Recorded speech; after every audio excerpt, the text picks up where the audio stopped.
Ƙasar Amurka na ci gaba da riƙe ƙarin dakarun soji da kayan yaƙi a yankin Tekun Fasha, duk da iƙirarin neman tsagaita wuta a rikicin da ke tsakaninta da Iran. Rahotanni sun nuna cewa wannan matakin na zuwa ne a daidai lokacin da shugaban ƙasar Amurka Donald Trump ke bayyana aniyar tsagaita wuta a rikicin da aka fara a ranar 28 ga watan Fabrairu, abin da ya jawo muhawara tsakanin masana da masu sharhi kan manufar Washington.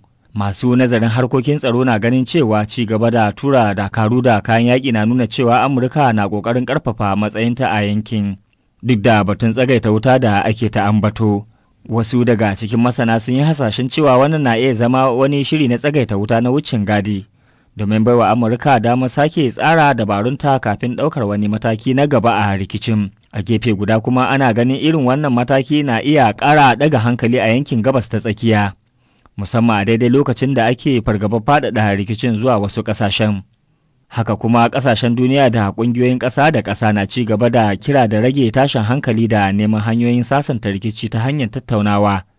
Ana ci gaba da bibiyar halin da ake ciki, yayin da duniya ke sa ido yadda rikicin zai bulle da kuma tasirin da zai iya yi ga tsaron yankin da kuma tattalin arzikin duniya. Ƙarshen rahoton kenan. Yazid Aliyu daga nan FBN Hausa International.